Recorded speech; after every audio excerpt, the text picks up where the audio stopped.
me back that feeling, yeah, again. You give me back that feeling, yeah, again.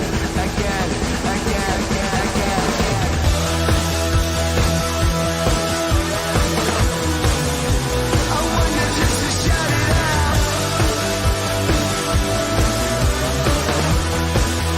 And give it up, we give it out.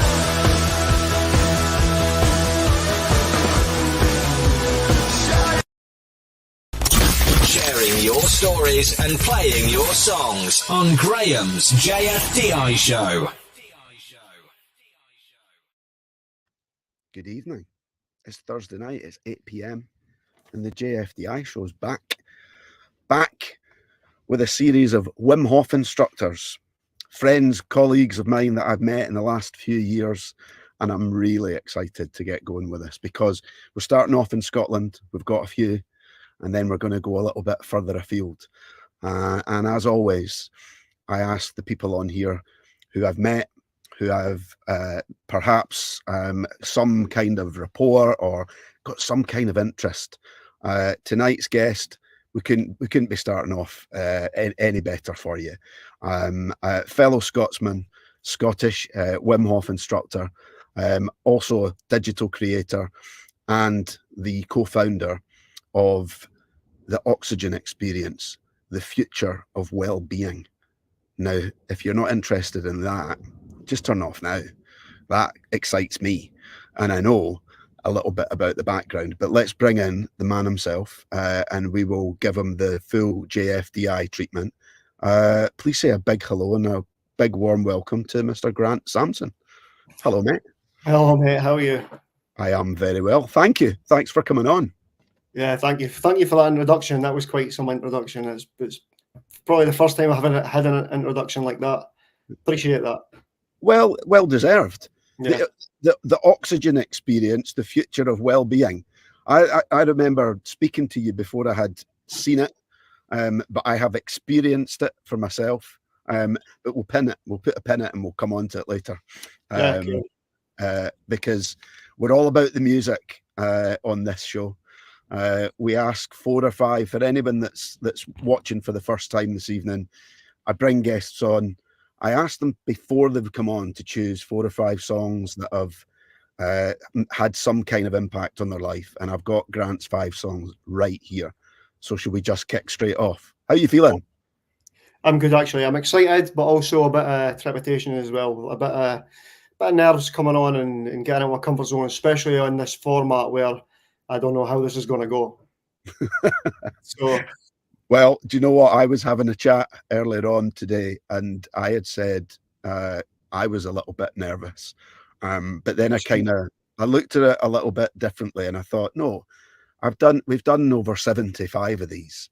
It's that, you know, nerves and excitement very, very close in how they sort of like physically manifest themselves. So it's excitement for me. I can't wait to get going.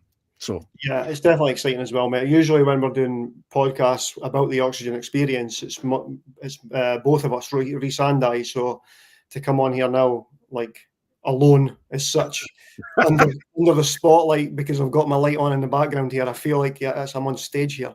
So, no wingman. Nobody to turn to, you know, when someone else needs to speak.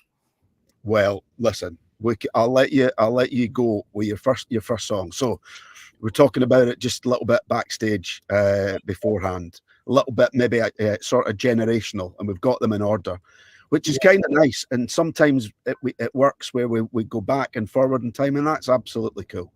The reason that I called this the JFDI show is we just freaking do it, and it tends to work. So we'll kick off with Four Tops and Sugar Pie Honey. Great song. Yeah. Tell us the story. Catchy. So, you know, there isn't a story behind that specific song, but it's more of a genre. And for me, like the 60s, 70s music is probably the best music that for me that I hear. That I don't think there's any music that's ever been created since that is good, that is as good, that's as catchy. The beats, you know, the actual feel good factor around that time And I think it was Woodstock and things that was out around then. Like, I wasn't alive, obviously, because I tell everyone 29, but I'm only 38. But around that time just seems like probably the best time to be alive for music.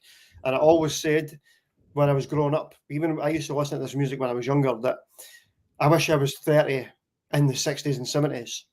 And having gone through like a spiritual journey recently in the past few years, and which led me into being a Wim Hof instructor and the oxygen experience, I've come across different people that do different things like past life regression and that. And I'm sure, like, in a past life, I was alive then, because I don't know where this comes from. Like, my parents listened to music. My dad was a DJ, but it was more like Motown and things, which Four Tops is, I suppose. But it's definitely an era that I would have loved to have been alive. I could have picked 150 songs for that one time. I love the music. I listen to absolute 70s pretty much all day, every day when I'm working. And yeah, just putting that actual era on just makes me happy, man. It makes me happy. It makes me want to dance. It makes me want to get my groove on. Like, as soon as I hear a song, my leg will start tapping, and yeah, it's just for me, it just gets me through a good day. Yeah, nice. I like that. So you mentioned that you just touched on your childhood. So tell us a little bit about your childhood. I guess more how you think it helped form who you are today. Yeah, well, so, as you're a child, your parents will listen to music and things, and I used to love music when I was younger. I would buy like hi-fis, and I would have, like, when you buy a hi-fi, there'll be 2 speakers that come with it. But I just add in like another 4 or 6 speakers and tweeters and subwoofers to it, and just my room was just covered in speakers and just listening to bass, like listening to the music, actually the instruments and not just the songs. I love nothing more like having a headset on and just feeling the beat in my ears, or hearing the different instruments. So as a kid, I think that's where the love of music came from.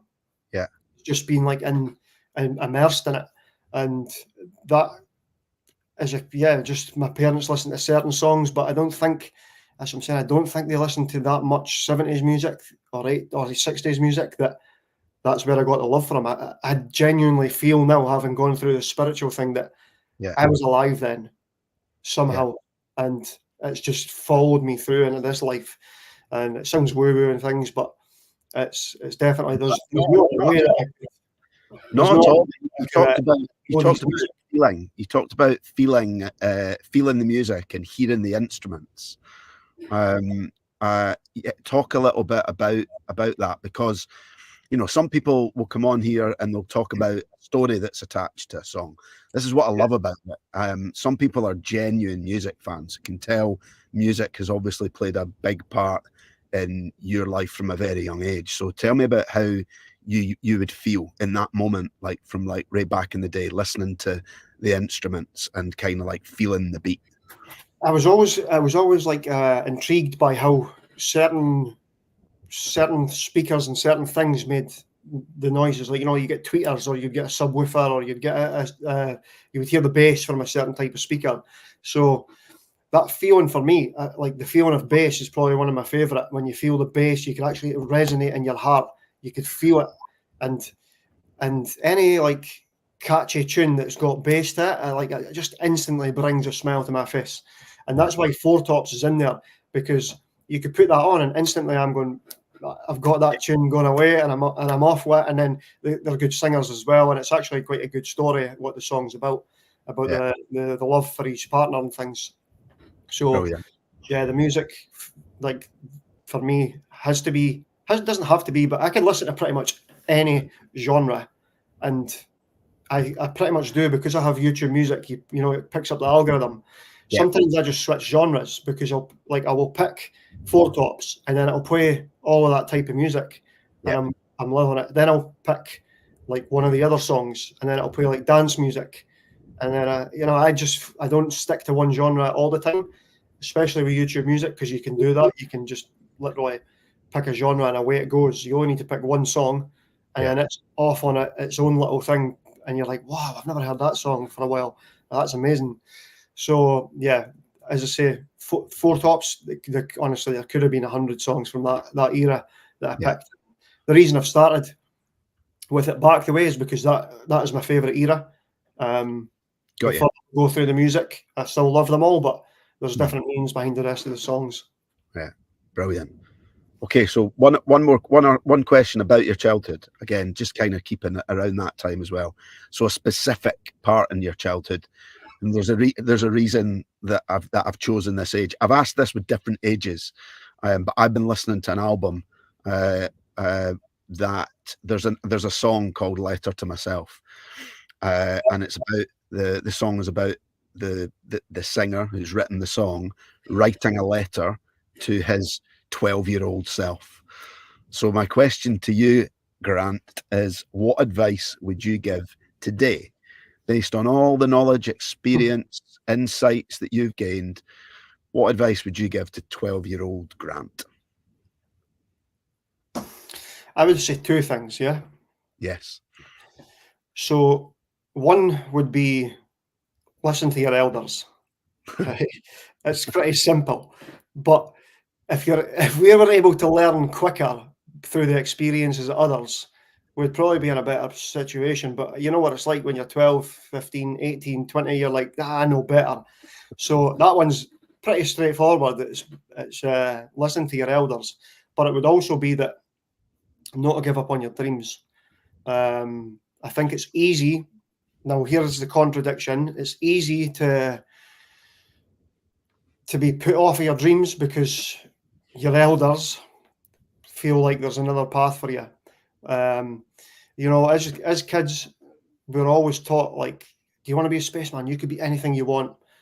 You know, you want to be a doctor, you want to be a footballer, you want to be any of these things when you're just a little 6-year-old, 7-year-old, 9, 10, you can be anything you want. But as soon as you start hitting like high school, it's like, yeah, you really need to think of what you want to do with your life.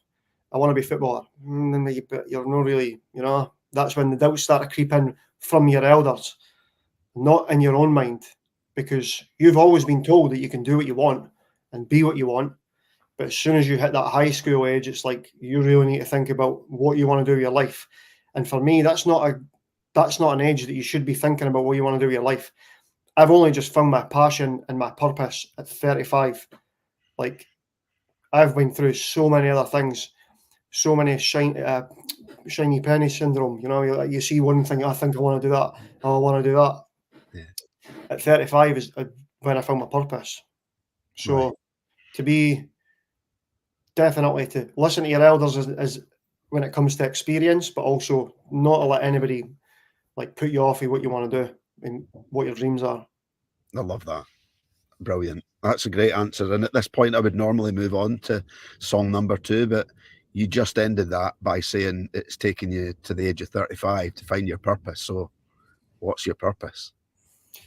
My purpose is to help people through oxygen experience, whether that be breath work, cold water, you know, any of these type of natural healing properties. It's just to help people and to let people see that there can be fun on the other side of hell. I've been to hell, and I never ever thought like that I was ever going to be happy. And just day by day, step by step, doing these little things, doing the Wim Hof method, keeping up with the ice, keeping up with the breath work, just small steps every day. Not like, I think a lot of people underestimate what they can achieve in 5 years, but overestimate what they can achieve in a year. Like, I think just allowing time to just take slow steps, things can be fun, and life doesn't always have to be serious all the time. And part of what I do with Oxygen Experience is pretty much bringing the fun. I want it to be fun. Yeah, I love that. I think, and we've spoken about this as well. That was one of the first things that really enamored me into what you were doing, but you as a person, because as somebody that works in technology, we kind of had spoken about, you know, about technology, but about, you know, the wellness industry, and a lot of the way in which it's taught is dull and boring, or certainly can be. And so what you you know, what you're trying to do is to bring that excitement into it. And I certainly, as somebody that's experienced it, I think that you're absolutely doing that. But yeah, we'll cut. I've got one more question, and we're going to go on to the next tune, because I'm kind of feeling that we might be arriving at Oxygen Experience just at not quite at the right time. So, and we like to keep the audience waiting for the big news, because I've heard Been to Hell and Back as well. So I think that maybe one of these songs might touch on that. If not, I'm going to ask. But just one question in terms of the wellness industry, because I don't have it written down, but it was just something he said there in terms of the breath work. When I speak to anybody that is not involved in the wellness industry, when you talk to them about breathing, they often look at you, roll your eyes.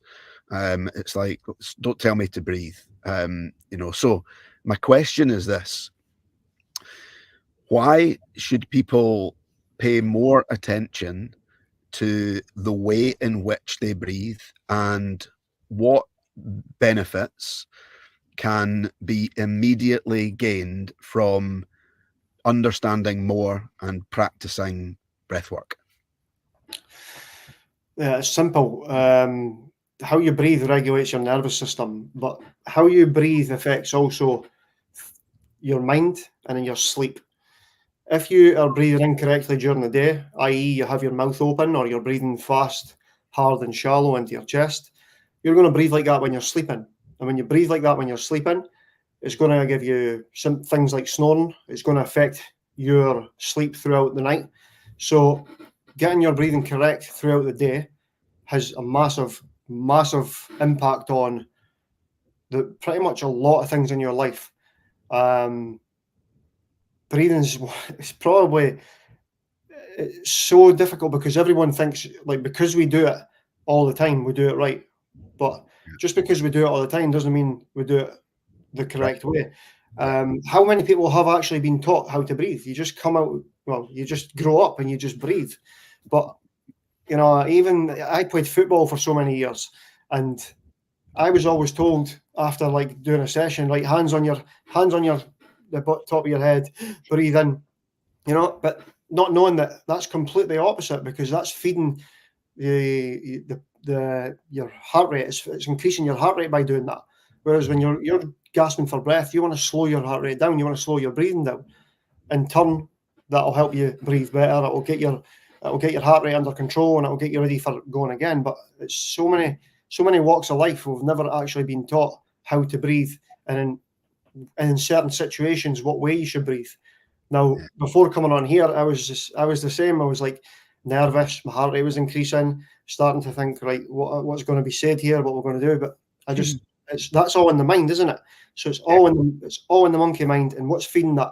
Sometimes we don't know whether it's the mind that's feeding the breath, like the increase in the heart and the breathing, or is it the increase in the breathing that's feeding the monkey mind?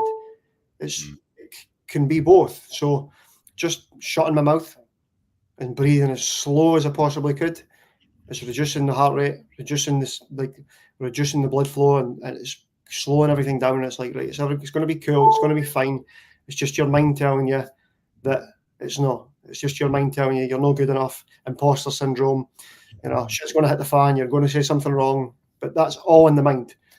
And how many times does that happen? How many times does that how many times does that put people off of doing things that they want to do?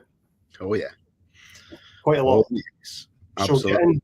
So getting functional breathing is what I'm kind of moving more towards, is doing the functional breathing, because it's so many people it can help. And you know, with what we do at Oxygen Experience, Reese is gifted in what he does, and I feel that this is my path to be on with the breathing, because, you know, my monkey mind takes over when we're in a large room, with a large amount of people. My monkey mind's telling me, you're going to fuck this up. You know, Grant, you're going to say something wrong. You don't know what you're talking about. You kind of stand up in front of 30, 40, 50 people and do that. And that's all my mind's telling me. But it's just like coming on here. I need to get over that uncomfortable situation and just breathe through it. Would you believe? Just breathe through it. Yeah. Thank you. There you go, people. This is why you should learn how to breathe properly. The man's just told you. Shall we get his next song? I think that we should. So, thank you for that. Tell us about Queen. I had this one turned really loud when I was listening to it earlier on. Yeah. It's I Want to Break Free. So, again, I could have picked every single one of Queen's songs. Absolutely love Queen. They're up there with my favourite band. And also, my favourite film is Bohemian Rhapsody. What a film. I think I've cried at it a couple of times as well at the end. It's like one of the most powerful films, and just with the music as well. You know, it's incredible. So for me, that song specifically, right, is again so catchy. It's such a song that you want to dance to. But I don't know if most people will have seen the video to it. So he's dressed up in a black skirt and what have you, and he's got Hoover out. And one of my friends, years gone by, don't see each other so much now. He was just such a fun guy to be around, and anytime we had a couple of drinks, he'd F off into the kitchen, towel around him, like bollock naked below, towel around him, top off, and he'd come out with a Hoover just at that right time as that song was on. So I always remember these little times. He did it like at my wedding as well. Actually, he did it at my wedding, but like the whole place was in stitches with him. And I just for me, it reminds me of a fun time. And I've now kind of commandeered that party trick, even though I don't drink so much now. But anything that I can, I'll get the towel around and I'll get the Hoover out and I'll get out. Depends what's the hand. A brush or a Hoover. What is your perfect idea of a fun time now? Now it's like completely different from back then. Now it'll be probably spend time with my partner and my kids, like going out and like just doing fun. Like I like to be in nature a lot. It's really hard to get the kids out to do that. Like I used to like take them out and do like show them how to build a fire and that, but they're girls, so they're like, yeah, that's enough. Then they want to get back home, and so anytime I can get with my girls and my partner, like she's Sophia's 6 and George is 11, so trying to get them out and keep them busy with things that both of them like now is quite hard. So that's obviously a fun time. But for me, fun time is me and my partner going away in the camper van, like staying in Loch Lomond and just going for a walk or going for a cold dip in Loch Lomond. Just getting out about and around Scotland. Although Scotland's quite a miserable place at times, it's so beautiful when you do catch the sun. I don't think there's a nicer country on the planet. There isn't. Only when it's sunny, by the way. Yeah. Sorry? Only when it's sunny. I need to add that in. I disagree there, and I say this to anybody that says, I mean, it can affect your mood, you know, the rain and stuff, but I've kind of grown to love it, and I'm now much more of the Billy Connolly approach to there's no such thing as bad weather, just the wrong clothes. But I know what you mean. So like I always feel like when we get that misty har type weather, and it's like Scotland's angry. That's the way I always put it. It's like she's angry, and you're right. If you've got the right clothes for it, or like we've been out camping in the van and things, and the weather's crap, but I suppose it's the company and it's what you make of it. But there is so many places in Scotland to go. It's like I've still not conquered half of it. I've not been half of the places that I want to go. It was one of the things my good lady and I decided a number of years ago. We always like a bit of sun and to get away for some nicer weather. But exactly that, we decided that at least one weekend in the year that we would try and get away and see a bit of Scotland that we'd not seen, because we've not covered half of it. And it was only a few years ago that we took a camper van over to Oban, and I'd never been there, and thought to myself, why have you never visited somewhere so beautiful?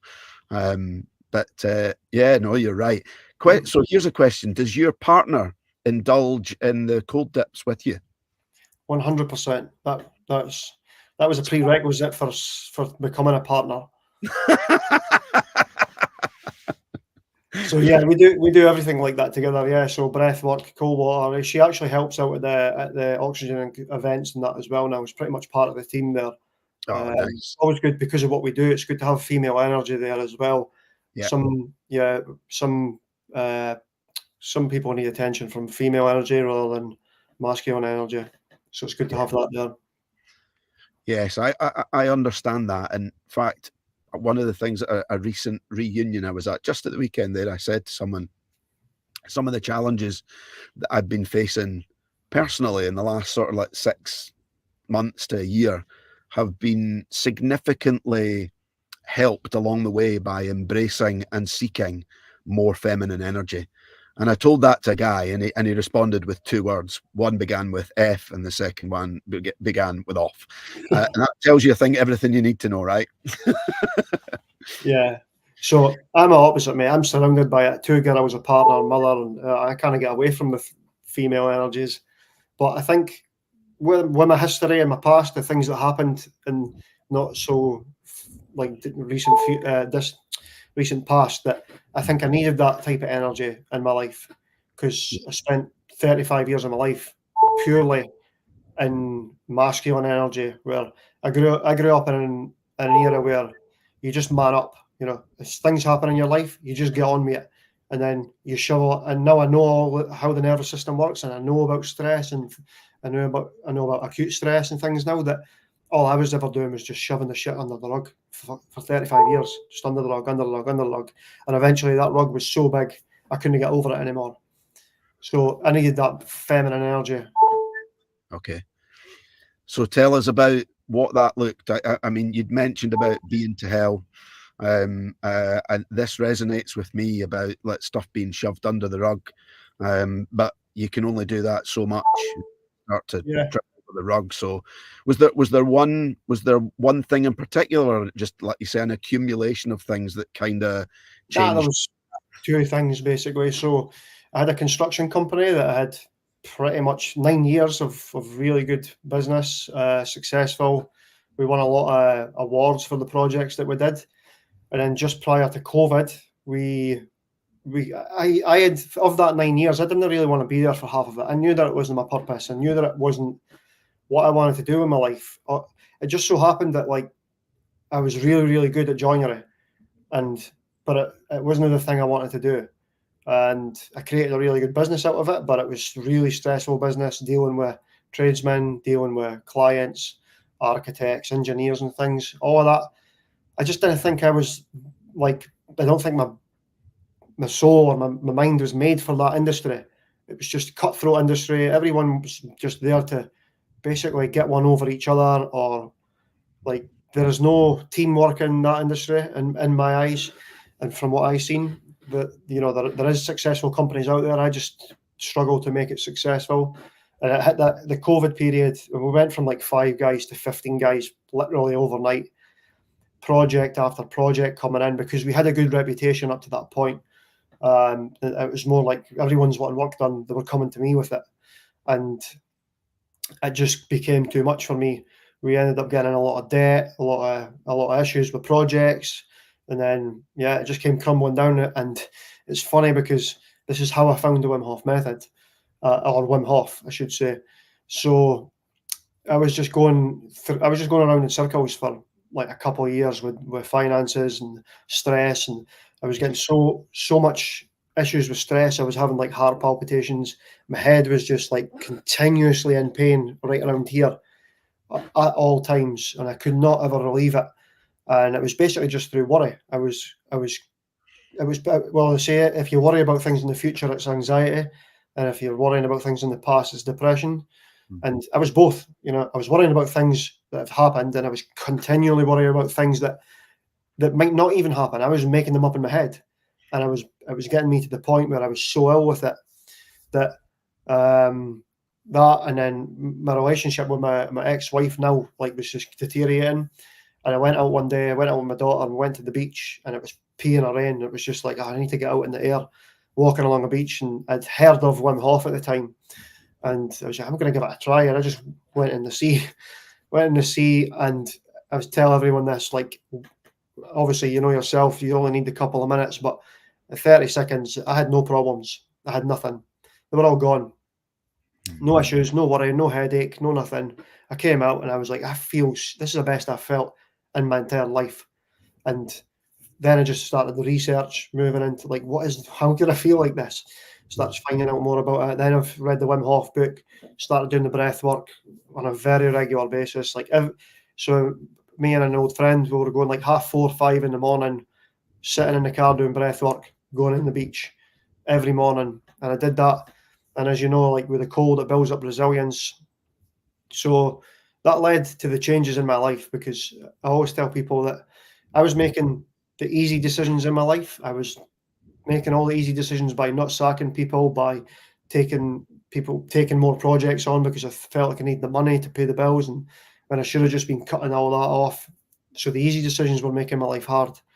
After a period of time with the Wim Hof method, I was making the tough decisions, and they were making my life so much easier, because I built up resilience, I built up integrity, I built up so many things through, unbeknown to me, just doing cold water and breath work. But it made my life so much easier. Yeah. Yeah, it's great that line there. You doing the easy things in life, and it was making your life harder. But when you started doing the harder things, it started making life easy. It's that whole idea of if you seek comfort in life, then discomfort will find you. But if you actively seek discomfort, then with that comes comfort. It's funny because when you're obviously, you don't actually seek comfort, you're just comfortable. So discomfort comes because of that. But if you go and seek discomfort, you would never believe the upside that happens, because I literally went out of my way after realizing this. I went out of my way looking for all the things in my life that were an issue, and I made really tough decisions, like I closed my business down. And that was partly through to, I think, the universe. You know, what you ask for, what you get. I was asking for so long to be out of that business, and when it was all going wrong, I was given COVID, I caught COVID, and there was nothing wrong with me, not a single thing. I was sitting in the house for 10 days. You know, you weren't allowed to leave the house because of it. I was still doing the ice. I did leave the house, but you know, I didn't tell the police. I did leave the house to go and do the ice baths twice a day almost, because I was still completely fine. But what it did was it gave me an overview of what was happening in my business, and I'm looking and going, how on earth did I get here? How did I let this business get to this stage? Like, and on the 10th day, when I was finished the period I had to stay in the house, I went into the office and I was like, closing the doors tomorrow. Just email, tell everyone I can't go on like this. We're done. And yeah, that was the toughest decision of my life, because I built that up for 10 years, and to see it, like, everything come crumbling down because there was so much debt, and I knew I was going to lose everything because of that business. But I knew that in the business and in the issues, I couldn't see the wood for the trees. But when I made that decision that I'm leaving and closing this business down, I knew, like, okay, there's a path. It's not a great path, but there's a path. So we just need to follow this path and see what comes of it. And it wasn't great, but again, I kept looking for these difficult decisions, and yeah, the upside's been unreal. Like, from then to now, like, I would never have dreamed my life could be like this. Yeah. So what happened from then? What happened next? So the next decision was my marriage. You know, it was just we were just struggling. Like, the business had played its part in that as well. So that was just another decision that I had to take, to break up my family, which was difficult. But it was, again, it came to, I'm literally ill with all of this, and I need to like go away and get things sorted. And the relationship had broken down as well, not just because of the business, but because of other things. And yeah, that was another thing that I just had to move on and deal with. And there was, you know, friendships and things as well. Like, as we come on to the next song, I'll talk about environment, but like how you surround yourself with and what you surround with. That is not a cliche. You know, what was the saying? The 5 people you surround yourself with. That is not a cliche. If you surround yourself with 5 alcoholics, you're going to be an alcoholic. If you surround yourself with 5 successful people, there's a good chance you'll be successful. And yeah, I had to look at my friendship circle as well. And Okay. yeah. So take us on to that. Take us into the next song and that. I don't want to stop you. So this will be jumping back and forward. On your every word, mate. Honestly, this will be jumping back and forward here. But yeah, the friendships that there wasn't a difficult decision in hindsight, I suppose. But at the time, it was like I thought people were loyal to me, but when the business was going under, they were nothing like it. They were off, and the people who worked with me and for me, I thought were brothers, they were gone in weeks, and that was an eye opener as well. That yeah, I'm glad I made that decision. I'm not going to be contacting them. I'm not going to be looking to make any like further friends with them. So although it just happened because of the business as well, it was another decision I had to make to see it through, to see like, right, I'm not going to get in touch with these people. So environment, that takes you on to the next song. And yeah. So which song are we on to? Are we talking about which one? Number 3, yeah. Bits and Pieces. Oh no. That's for fun. Forget you heard that then, people.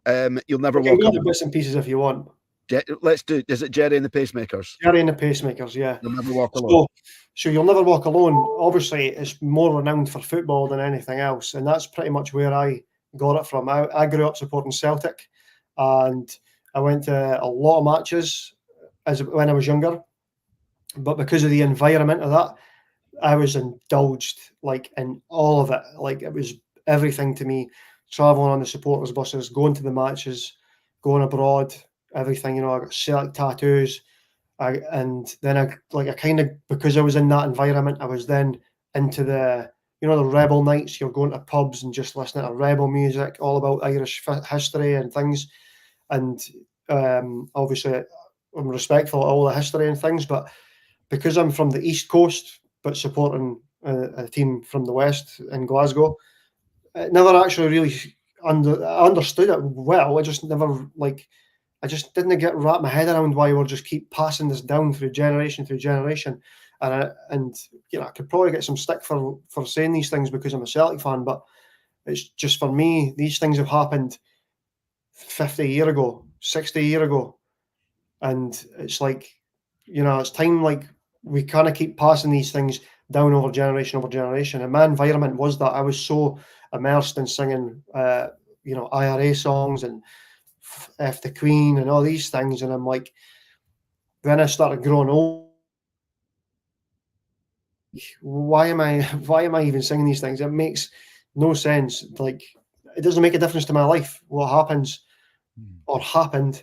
And that's when I realized, like, my environment is going to make who I am, because as I say, you're surrounded yourself. I'm in supporters buses, I'm in clubs, I'm in pubs, I'm going to rebel nights, and to be honest, I loved the whole thing. Like, I actually really enjoyed it all. It was so much fun, and especially, it's quite passionate being a football fan. That, like, your team is the be all and end all, and I'm still, like, I'm not a supporter anymore. I'm more of a fan because I've got kids and I've got business and that to do. But I still try to get to some game.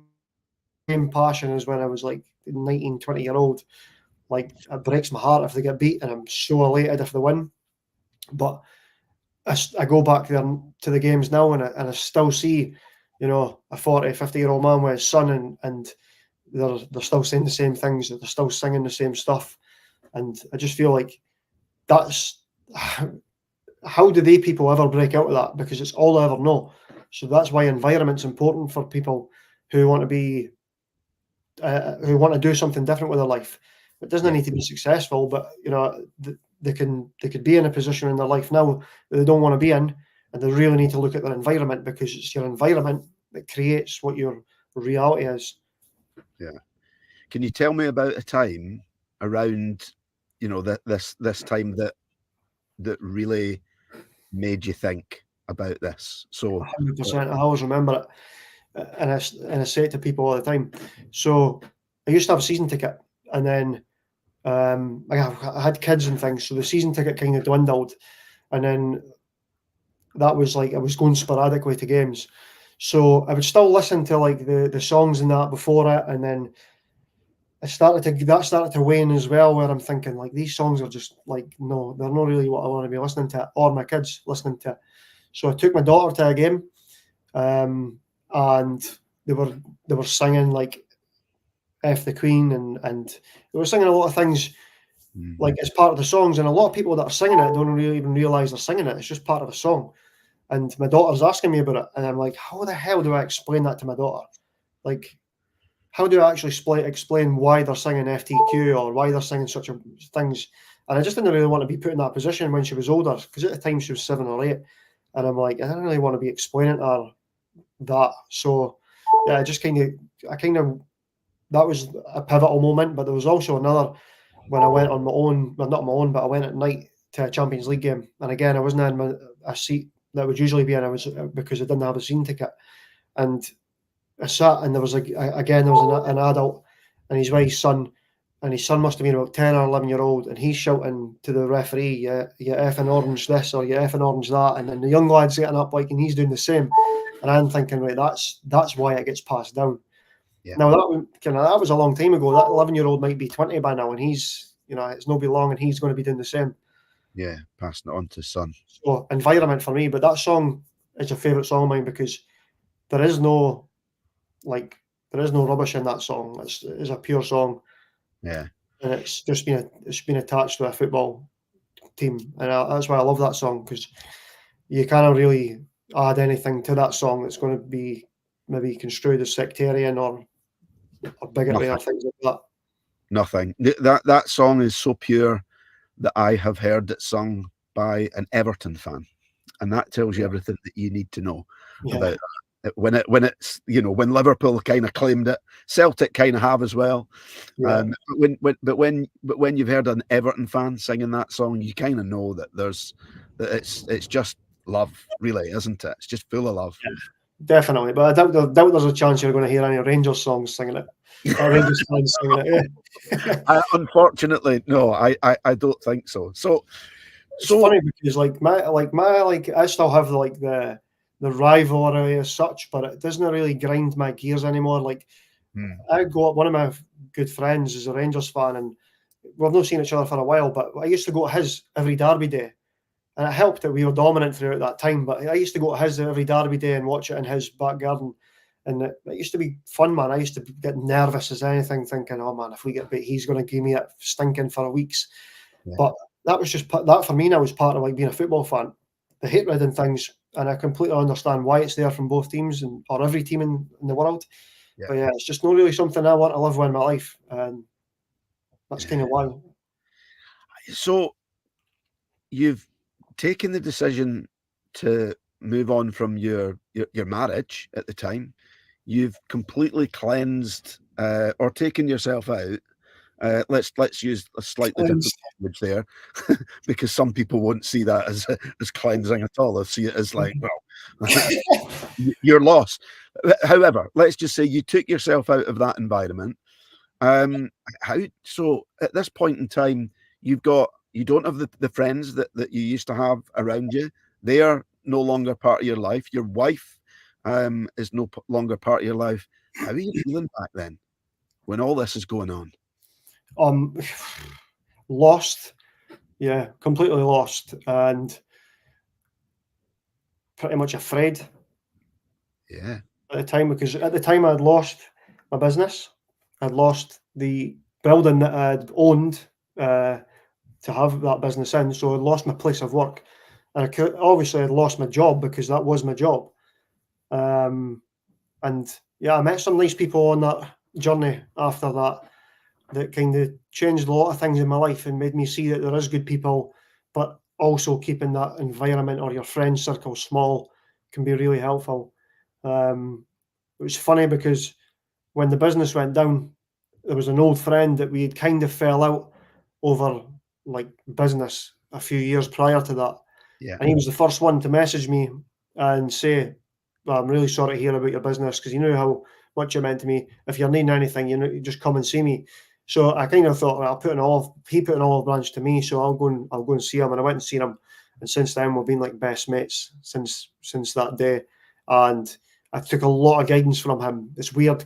So his name's Derek, but it's weird. He's like I don't know what he's 30. He's like 5-6 years younger than me, but he's almost like 25 years older than me. Right. It's so strange. He's so like wise that I took a lot of advice, and I was like, well, what else have I got to lose, man? I've taken some bad choices. I'll just listen to what he's saying, and it kind of worked out pretty well. So this question fits great in now. I've got down here about what the best piece of advice is that you've ever been given, and who gave you it. Yeah, that's really tough.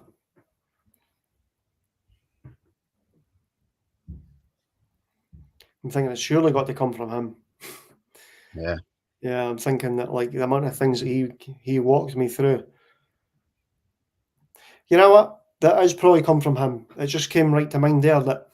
So two parts of what he'd said to me at the time when I was going through this, and it was be true to yourself, but do everything you do from here on in with good intentions. I love that. That's that was his words to me, and I always felt like I did that anyway. But I would always go out my way to be like, right, every decision I make, am I doing this with good intentions? Yeah. What better advice could you ask for in life? Really, that's absolutely fantastic. Wow. You've got me a little bit choked up here. It's some journey so far. So how then did you go from where you were at to what you're doing now? So throughout that period where the Wim Hof, like finding Wim Hof, I knew there was something in it. Like I really enjoy being around people, and I really enjoy working with people, mainly like on a small scale, as I've been saying, like 1-to-1 maybe, or maybe not as much as what we're doing at the moment, 30, 40 people. But I always had that feeling like, because I wasn't like meant for joinery or construction, I felt like I just wanted to be able to help people. But first off, I had to deal with my own stuff. So I went and did a lot of the Wim Hof stuff. Then my friend Derek was like, why are you looking at teaching the Wim Hof method? I know somebody that actually teaches it, and it was Heather. Oh, okay. Yeah. So Derek then put me on to Heather. So I just briefly spoke to her, asked her the benefits, and how like if it's a business model, because I was obviously looking for a career change, and if I can make a business out of it. And she kind of said, yeah, you obviously need to put the work in and things. So she invited me to go down and spend the day with her. And yeah, me and Derek drove from Dundee to Poole, which is like, I think it was like 14 hours. It was a long drive, so yeah, we drove all the way down there for a Saturday event. I helped out Heather for the day, come back up the same day, come back up the same day literally. But he lived in Glasgow, so we just drove right back to Glasgow. It was a crazy journey. So that was like, I was like, I'm going to do the Wim Hof method. I'm going to teach it. So then I signed up for that. And then I was doing other little events, I was going to other little retreats, like breathwork sessions. I was going to sound baths. I was in a local group of friends, the friends that I just met along the way, and we created a group called One Affinity. They created it first and then invited me in. It's called One Affinity, and it was basically doing things like breathwork, cold water. My friend's a tarot reader. She was doing that. There was Rapé and Sananga and just little like indigenous medicines and things. So doing all that, I was getting to meet some awesome people, because it was people that were looking to do like better their life, but not with alcohol and drugs and things. So I was meeting some pretty nice people, and that was what showed me, like, there is a different world out there. I didn't need to be going to the pub. I didn't need to be. I stopped drinking throughout the COVID period anyway. I gave up alcohol through all that stress. Right. So, okay. That was quite easy. It was also almost a stubborn thing, because people were like, "What are you doing that for?" Like, "Why you stop drinking?" But I was like, "Well, I'm going to keep doing it." I was stubborn, and I ended up like 14 months of stubbornness, like without having a drink. And then, yeah, so to get back to the journey, I was going to these various little things, and I went to a male retreat. It was called Mantra. Okay. And that's where I met Reese. Reese was doing the breathwork there. And obviously I'd signed up to be a Wim Hof instructor already. And I was still no like clear on the purpose as such, because I had a friend who I was doing breathwork in that way, but he was kind of moving into that journey, and I was kind of feeling like I was stepping on his toes as such.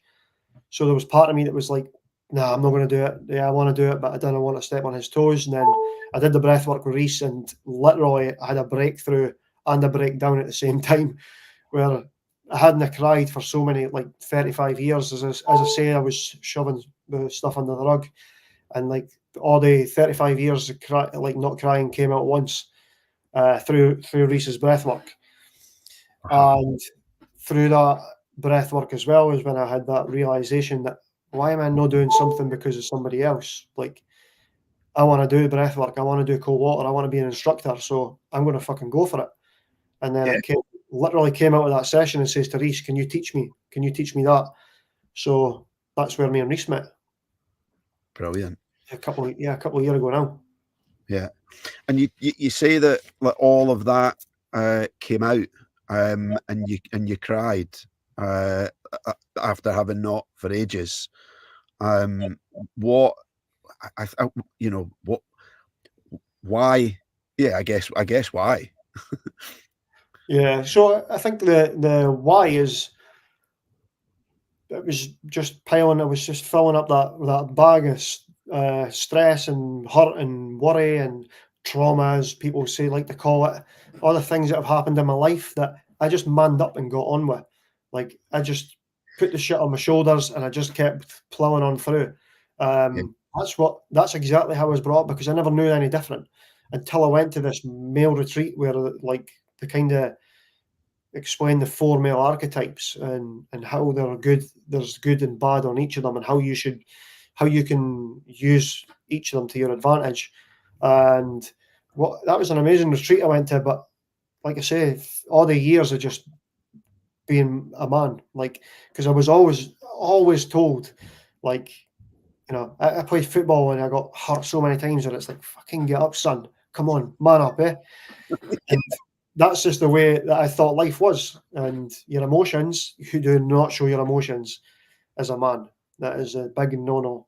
And I did that for 35 years, well, probably a wee bit longer, to be fair. But and then they just came out, like, through that breath work. It was, you know, you go so deep with the breath that there is no hiding place. It's just you against you. There's, and then I was already in a pretty weak place. So doing that breath work just instigated all of the emotions, and they just came up to the surface. I felt like I was crying for 20 minutes, but I don't think it was that long, but it did feel like, wow, I let out a lot there. Yeah. And did it feel, how did you feel afterwards? Lighter or confused, or? No, I was not confused, because I knew that like, it was good. It was good. I knew it, and I went to all these little events, searching for, who am I? What's my purpose? Why am I even here? What is the point in me? Like, I just don't understand. Like, I was so lost with that I was just looking for something, and then when it all came out, it was like, that was it. That's exactly what I was in. I'll not go into detail because it's like so much longer story as well. But like, the things that I went through in that breath work it showed me all the reasons why I was manning up, why I was trying to be strong, why I had my emotions, why I had a heart like a swinging brick. You know what I mean? That's pretty much what it was like. It was like, this is why you're like this. This is why you're like that. And it all came out, and it was like a massive weight being lifted off my shoulders. This type of breath work that we now do it's called transformational, and that word is not an understatement at all. Yeah. So that there's obviously something then in terms of this was during Reese's breath work that all of this happened. So you asked him to teach you. Where did oxygen experience come from? And actually, for those that might not know, tell us a little bit about not just how it came about, but what Oxygen Experience actually involves and what it is. Because for me, it's it's quite fascinating. Yeah, man. So so after that session, I kind of just, I'm one that if I want something, I always get it. And I never knew about manifestations in my life up until a few years back. But I always used to say to my mum, everything I ever want, I get. And I would be so focused on it, and I would just think about it all the time. But that was not me manifesting in a sense that I knew what I was doing. That's what I did. Like when I wanted to buy my workshop for my joinery business, I focused. I was driving past that workshop all the time. I used to focus and think about it non-stop, and I manifested it unbeknown to me. When I wanted to work offshore when I was younger, I just thought about it all the time. When I wanted to promote it, I thought it, and I just didn't know that was manifesting at the time. And I did the same with Reese. I was literally like nipping his head, like, come on, when can you teach me? But he had just moved to Thailand, or he's moving to Thailand.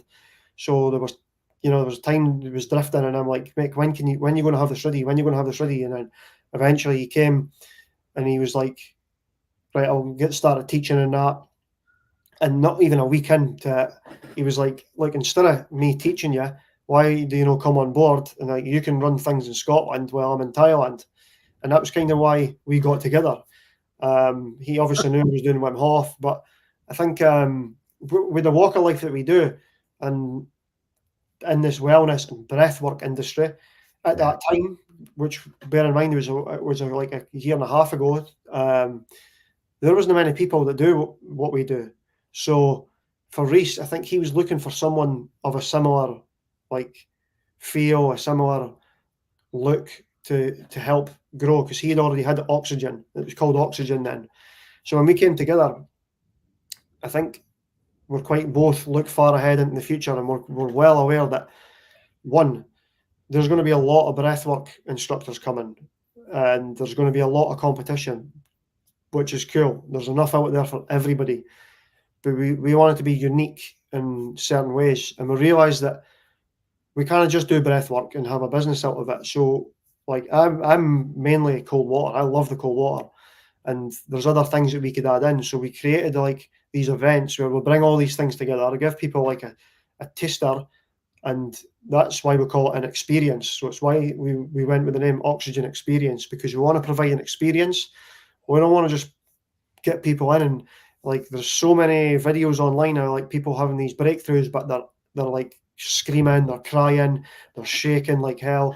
And for me, that's quite off-putting. Now, we got caught in that trap. We did a few videos like that, and it was sad because that's the ones that actually went like skyrocketing on social media, like with all the likes and all the views and things. But then when we do the ones where people are like less screaming and maybe a little bit emotional, maybe cuddles, or even having fun, they didn't go so far. But we're going to stay true to that purpose, that we want people to have fun, and we want to have them have an experience. And if that doesn't work on social media, then that's fine. But the feedback we're getting now, like I think word of mouth will do us just fine. So in the Oxygen Experience, the main thing that we do is the breath work. It's the transformational breath work. But our unique twist is that Reese is a genius with music, and probably a good guest to get on your show. But he creates soundscapes that take you on a journey. And I think you've obviously listened to the one where it's like you're on a boat, and you're away, you're going diving into the sea, and he just has these unique ideas that he comes up with, and you literally go on a journey. You don't even have to breathe. You could have the headset on, and you can go on a journey just with his soundscape and him guiding you through it. It's awesome. So add in that breath work, and that continuous connected breath work helps quieten down the mind, quieten down all the monkey chatter that's going on, and it just allows Reese to kind of subliminally guide you to your deepest and darkest fears and what's holding you back in life. I'd had the pleasure twice actually. I got the trial at Crunich last year, but then I was at the Flare Festival in Edinburgh at earlier on in the year, and again, absolutely loved it. So whereabouts can people find out a little bit more about it? What's the website and Instagram and all that Oxygen, jazz? it's all under Oxygen Experience. So it's either oxygenexperience.co.uk, or we're the same on Instagram and Facebook and TikTok, which there's so many social media platforms, but probably Instagram's where we are at most, just because, again, we're comfy with that. But it's quite hard to keep up with all the social media platforms, and hopefully in the near future, which we want to create a full-time business out of this, we'll be more active on other platforms and subscribing email lists and things. There's just so much to keep up going. Oh, I know. It's hard to know which way to turn and where to kind of focus on. Oh wow! So we've got 2 songs left. I think we should do Jerry Cinnamon and Campfire Vampire. Okay, so at a period in my life when I was really struggling, I used to listen to that song a lot. That throughout that period, but it also made me have like I never made this, but the words to it. If you actually understand the words to it, it's about basically putting 2 fingers up to the system. It's about how schools don't educate you properly for moving into the real world. So, like one of the lyrics is "School, leave to get educated." You know what I mean? It's such a powerful song, and I think I really love Jerry Cinnamon, and I'm really bad for when someone new comes out and also Scottish. I'm a hypocrite because I feel I'm on about people doing this in Scotland. But when Jerry Cinnamon came out and the song Belter came out, I felt like it was a bit of a, like a Ned song. Okay. And it kind of put me off of Jerry Cinnamon for a long time. Like, it put me off for like a good couple of years. My mates would listen to it and I'd be like, that's a lot of rubbish. A Ned song, that. But then I started listening to Campfire Vampire, and then I led on to the rest and the rest and the rest. And I'm like, man, this guy is such a good singer. And his whole premise is like he was refused a record label because of him being Scottish and his accent. And he refused to, again, go back to your dreams. He refused to allow them to put him under and put him down. He says, well, I'm going to just do it myself. And he put a song on Facebook, which I actually think it was that one, or it was the one on the same album, but he put a song on Facebook and it went viral, and he got, he's became famous because of it. And again, he put 2 fingers up to the establishment, not the establishment, he put 2 fingers up to the system, and he just, he believed in what he was doing. And again, that's kind of where we are with Oxygen Experience. It's so difficult at the moment. It's hard work, but we are completely believing in what we do, and that product of an immersive soundscape with breathwork. I think, that again, the uniqueness comes from the soundscapes. No one else is going to be creating these soundscapes because Reese is doing them. People can obviously create them, but I know that Reese's uniqueness is going to be a lot different from anybody else that's creating them. So I think, next week, we go to Serbia. We've been invited to Serbia, a European wellbeing conference, to show that product off, and we've got 70 people already lined up to come and do it. And that's on day 1. Then day 2, we've got 20 people in an office block. Because of that uniqueness of what Reese is creating with that soundscape. Yeah. Soundscapes. Wow. Fantastic. That'll be an experience. That will be an experience, yeah. Hopefully they understand Scottish or English. I was going to say, I bet you're not nervous about that at all, are you? You know what? So last week we did 30 people in Glasgow, and I didn't actually get nervous for the first time. There you go. Well, I mean, repetition. It's like anything, isn't it? The more you do, the easier it gets. Yeah, definitely, 100%. Over the winter period, it was quite difficult because we were doing the events through in a yurt, and it was freezing cold. So we had to stop over winter, and then we started building websites, building businesses. We've now got a studio in Stirling, so we've kind of been building that. So it was really slow for events. So we kind of that was the first one we've done this year, really, like a proper event. And there was, 30 people, and I thought it was going to be daunting, but it was really, really good fun. Yeah. Again, fun. Yeah, fun. Important. So here's a question in terms of fun, right? What makes you laugh? And more specifically, what was the last thing that made you laugh out loud? Right. So, what makes me laugh? You know what makes me laugh? You know, like stupid, like you know, the stupid jokes you get on the internet. Like they're like almost like the Scottish banter pages and things. Oh yes, yeah, And yeah. these type of things make me laugh, or just like the jokes that you get on the internet, and you look at them and you think, someone has like a stupid remark or a response to someone. I've seen another one. I seen one yesterday. No, yeah, I should be fine to say this, right? So It's fine. it was a guy's profile. It was a guy's profile photo, right? And his name was I'm in your bath. Okay? Right. And a guy replied to it, you better not use my Africa I got for Christmas, or I'll come and boot hell at you. And that's the kind of thing that makes me laugh, because I look at it thinking, originally I'm like, I'm in your bath. What the hell are you talking about? And then you better not use my Africa that I got for Christmas, or there'll be trouble. That was what he said. And I'm like, oh, Scottish people are so funny. I'm with you on that. I love it when Scottish people are able to kind of poke fun at ourselves. I love that. There's nothing more. I think that's what Billy Connolly did so well, and yeah, I love that. Oh, bro, I'm in your bath.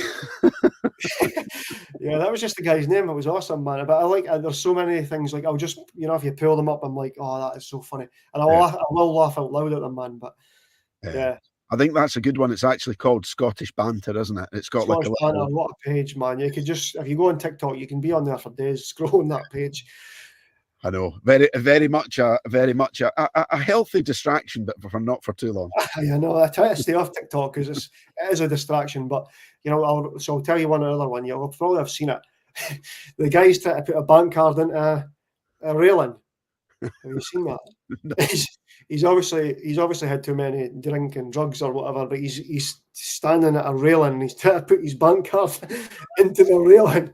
And the guy comes up. He's obviously the Scottish accent. And he's like, what are you doing, mate? That's a fucking railing. That's not a bank machine. Oh, it's so funny, man. But it's on that Scottish Banter page. I love it. Oh, brilliant. Okay, so slightly changing. I've got another question, then we'll do your last song, and then I've got like some quick fire questions for you. So talking about oxygen experience, or just talking about life in general.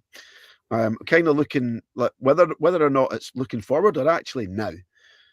What does success look like to you? And I guess as a double barrel question, how does success feel? Freedom, mate.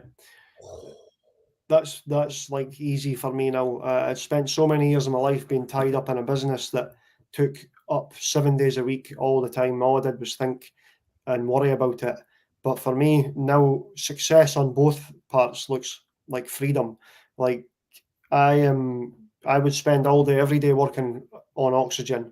But like when we go to the events, that is like so much fun. Like I'm not working there. Even like setting up the events, it's just fun. Like we have fun. We're banter over like setting up the mats. Like everything we do is like pristine. Like the mats are set up in a certain way. We roll up the blankets, the headsets, but there's so much pride in it that doesn't feel like I'm working. And then I get to dance about and have fun with people and share emotions. Again, that's freedom for me, and that's why I'm at work. As they say at work, if you find a job you love, you'll not work a day in your life. And then, so that's currently at the moment, and and in the future, it just looks exactly the same, where I can go in my van, and if I've got clients that I work online with, I could be in my van in Loch Lomond, sit on my laptop. I'll be free to just sit on my laptop and work on my laptop with a client, and then close it and jump in the cold water. And that's exactly what it looks like for me. Yeah. Brilliant. Summed up in one word. I love it. And taken straight from a Mel Gibson movie as well. Freedom. From Scotsman. Brilliant, yeah. Okay, See, let's. that's one of the songs. So at the end of the soundscapes, right, we play the room. Now we did the mantra men's retreat. There's like 35 guys there. And obviously it's quite emotional when we do the soundscapes. Men could be releasing and things, but what we do is play the room how it feels at the end. And there's usually like 5 to 10 songs that we'll play after the soundscape that will either bring them back or help them tip them over if they're a bit emotional. Yeah. So on the last day that we're there, we'll play like we'll bring them out slowly, like in motivational songs like Outro. I don't know if you heard Outro, where it's like building you up. It's like, come on, and then we'll pick it up. Then we had like Pump Up the Jam, and then so the guys are lying down. They've just been through an emotional journey, and they're like, and you see the feet tapping because they've got eye masks on and they've got the headset, so the feet are tapping, and then their fingers are going, and then it's like Pump It Up, and then at the end it was Braveheart, and by that time they were all standing up, eye masks off, headset on, dancing to freedom, and yeah, it's awesome. That's the fun part that I like. Yeah. Bringing people back out of that journey doesn't have to be all doom. Man, they've went through a tough time throughout that 1 hour session. That sometimes we just play some cool music to bring them back out. Yeah, nice. I'm wanting to come along now. I'm going to look for the next session. Oxygen experience. Yes, I know. I'm on it. So this has been fantastic, mate. We've knocked almost an hour and a quarter out, and you've got Artemisia's bits and pieces to close the show. Do you know? I don't think anybody's chosen this before. No, so you say Artemisia. Is it Artemisia or is it Amnesia? No, it's Artemisia. I'm sure. That's not how you spell amnesia, then. No. That's maybe just I've just always thought it was called Amnesia, the song, the band, but Artemisia. Artemisia. Yeah, check it. Yeah, check it. And the only reason I know is because hold. Oh mate, this isn't even planned. Oh, what? I remember that CD case. So I'll go on to the discussion about it. But I remember that CD case. I used to sit in my mate's car. Huge Tunes on the Huge Tunes label. Wow. Yeah, there you go. Artemisia. 1995. Yeah, well, I didn't listen to it at that point. I was only 10 then, but but it's everywhere you go. Scottish discos, right? Wow, what a song, right? Like that beginning part of the song, like you can almost loop that and you'll just continually get ready. You'll just be like, you're like, come on, is it coming on? It's coming. It's such a good song, man. Is it just that sort of feel good aspect about it? Again, it comes to like that. So that tune with the bass for me is like super, like you just get the feet tapping. Like as soon as that song comes on, I'm away. Like my hands are gone and my feet are tapping. But no, there's a good. Well, I wouldn't say a good story, but there's a story behind it that when I first actually really liked that song, my mate moved to Middlesbrough to go to college there. Right. Must have been like 17, 18-year-old or something. And we drove in one of my other mates' Nissan Micra from Dundee to Middlesbrough. There was 4 of us rammed in this like Nissan Micra, like the smallest cars ever.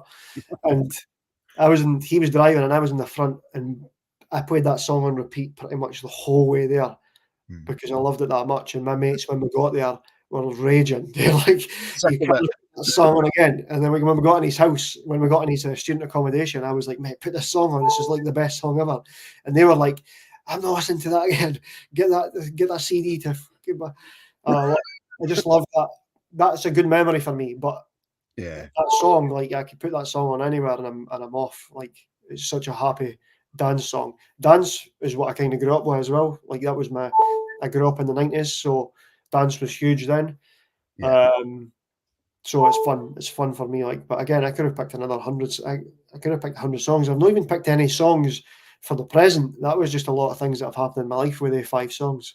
Yeah, but there's a lot attached to it, and this is why I say to people, don't think about it too hard. The harder you think about it, and the more you think about it, or the more you search, actually, it's like, you know, that 4 or 5 songs today in a fortnight or a month, just depending on, you know, things could bring back other memories. But at the end of the day, they're all kind of attached to the story. So, I mean, I I've have loved a favorite song every week, a new one. Yeah, of course. Like Stacey will say that in the cut. Like, I'll play a song till I've completely burnt it out. Till it's not even new anymore, but it's only a week old. I'm on at the moment. I'm on Teddy Swims' "Lose Control." That's like on repeat just now. Right. And like I say, in a week's time, I've listened to that so much that it's not a new song anymore. Yeah. Brilliant. Well, the songs are done, but I've just got a couple of questions. This has been fantastic. These are so maybe 4 or 5 of these. Don't think about them too much. Just tell me what comes out first. So what would the title of the book about your life be, and what would the blurb be? Oh man, I need to think about this because I had one. Did you?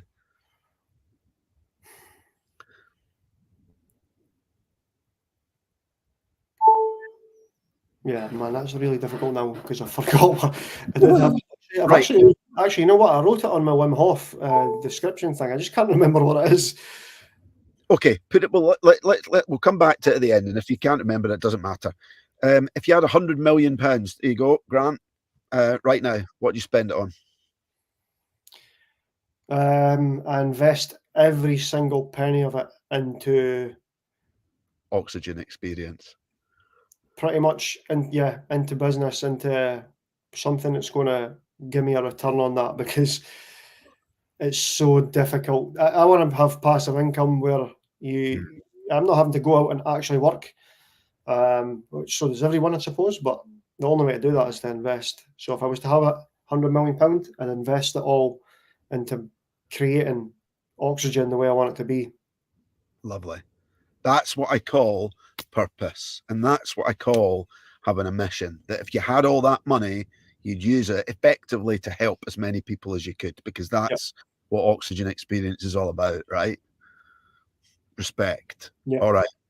Somewhere that you've not visited in the world that you would like to? Oh, Bora Bora, the French Polynesia. Lovely. Any reason why? It's super rich people obviously can only afford to go there. I think it's like it's in the middle of completely in the middle of nowhere. I think if I remember looking into it, it's like a 50k flight just to get from into Bora Bora. It's such an expensive place, and when you see it, it's like the luxury of the luxury. Yeah, nice one. Okay, what are you reading or listening to right now? 2 things. I'm an Oxygen Advantage instructor as well, so I'm listening to a lot of functional breathing stuff for what I want to teach with Oxygen Experience. I buy books all the time, but I've just bought Think and Grow Rich because I'm in a group that a lot of what is Bob Proctor. Napoleon Hill, Think and Grow Rich, and the group that I'm in, a lot of the content's based around that book. So yeah, I'm trying to read that, but like I've got like 30, 40 books that I've read 10 pages and yeah, me too. Ornaments.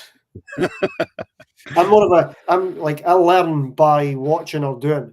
I can never learn from a book. I can read a book day and night and it just doesn't make sense to me. I literally fall asleep after a page or two. And if I watch a YouTube channel and I listen to it and I could see what they're speaking about or they're doing, like they're explaining it on a video, I'll pick it up so much better. If I actually go and see someone doing something, I can pick it up like that. But give me a book to read on how they're doing it, zero sense. Yeah. Brilliant. Okay. One more. Maybe two. Actually, I like these. These are actually fun. Yeah, so 2 people, dead or alive, famous or not, that you would love to have a conversation with. A pint, coffee, whatever. 2 people. Elon Musk springs to mind. He's like I think he's an alien trying to get home to Mars, man. He's so clever. How could he goes on podcasts and smokes weed while running like 5 of the biggest businesses on the planet. Like, how does he find the time? I've got 2 kids and half a business at the moment. I'm struggling for time. How does he do that? So that's him. And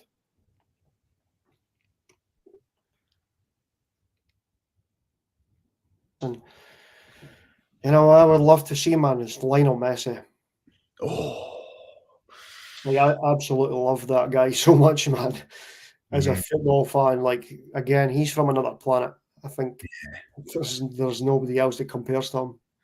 isn't it funny that as the kind of years gone by, that, you know, when it comes to football, there's a lot of sports where you kind of think, and you could say, you know, technology and advances in have made all of the difference, but have we really advanced that much in how we make our footballs, like the grass that the game is played on and the boots that are worn, that people can do, that he can do the things that he can do that like nobody has ever done before, in the way that he's done it? It's insane. Yeah, man, the dedication he's put into that career is, you know, he's obviously deserving of it. But the things he does with a football, dead, whether it's dead or whether it's moving, I've just never. I can't compare it to Pele's and Maradona's, but at the end of the day, the trophies speak for themselves, in my opinion. yeah. Like, he's now won the World Cup, but for me, the World Cup is not the biggest trophy to be won because it's not got the biggest teams in it. It's the Champions League. The best players on the planet play in the Champions League. If you compare the players in the Champions League to the players in the World Cup, sometimes Messi's missed the World Cup, sometimes Ronaldo's missed the World Cup. True. But they never missed the Champions League because it's the best teams and the best players playing that competition. So for me, he's won that trophy so many times, and he's kind of done it more. He's now won the World Cup to dispel that myth that, you know, he has to win a World Cup. He's single-handedly won a World Cup. It was almost like, people say, it was almost like the universe had created that path for Lionel Messi to win that World Cup. Yeah. All the things that happened, it's almost like that will be in 100 years' time, that will be a great documentary.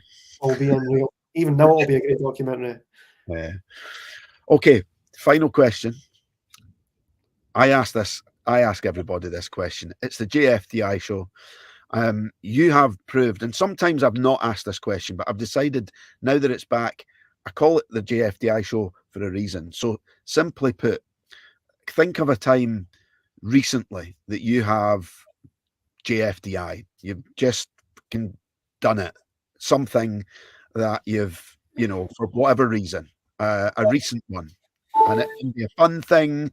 It can be a more serious, you know, business thing, or whatever. Any of your choosing, just like the songs, sometime recently that you've just fucking done it. That's pretty straightforward. It's the Wim Hof. When I went in for the instructor course, I had no money to pay for that course.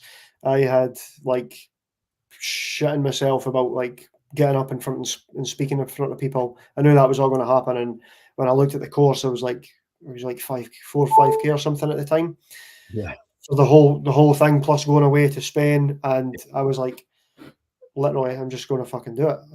I just signed up for it, and I didn't just sign up for that at the time. I literally booked a holiday through France en route to Spain. So when I went to Spain, I travelled down to England, then into France, went through Paris, I went through south of France and things. I actually met up with another instructor on the south of France who drove me into Spain through the mountains and things. And yeah, I made a full 2 weeks holiday of it. I had my birthday when I was in Spain I remember at the instructor's course. Had my birthday when I was there, and met so many good people and so many friends as such through just fucking doing it, just going for it. I love it. Brilliant. That method's changed my life. You know, I didn't use it like as much as a business model now because I've got a different path. But like for me, that was the beginning and the catalyst for everything. Yeah. Thank you very much indeed, mate. It's been an absolute privilege to speak to you and to hear about your journey. The comment there, from Gemma sums it up. She said, "Same, JF." It's true, and you know, I say sometimes it's just fucking don't do it. Actually, there is a flip side to that but I've loved listening to your story. A lot that I've learned as well tonight, and I just want to say thank you. It's been brilliant, and good luck. Just before you go, before I let you go, you mentioned about Oxygen Experience, but for anybody just that you personally, or Instagram, you on posting stuff? I'm mainly on Instagram for just Grant Samson 1, and I don't generally use Facebook. I'm on there, but I don't use it. Instagram for me is like a way more positive place to be. Yeah. And Facebook's quite a contentious place. There's plenty of arguments on there, and it's easy to get drawn in. But I'm mainly on Instagram. Yeah. Wonderful. Okay, there you are, folks. I give you Grant Samson, Wim Hof instructor, digital creator, co-founder of the Oxygen Experience, an absolute diamond chap. Thank you for kicking off this new series of podcasts. I've loved it. We'll see you next week, folks. Thank you very much, Victoria. Look out for Victoria. She's coming up on another podcast within a few weeks. We're looking forward to that as well. And for all of the Wim Hof instructors that are coming on, you know where to get the links. If you're watching this, the schedule is up there. Thank you for tuning in tonight, and we'll see you next time. Good night, and thank you, Grant. You want to say a quick good night to everyone? Yeah, thank you, mate. And thanks everyone for tuning in. But thank you, mate. That was awesome and quite comfortable as well. Oh, good. Thank you. You're very welcome. Thanks, mate.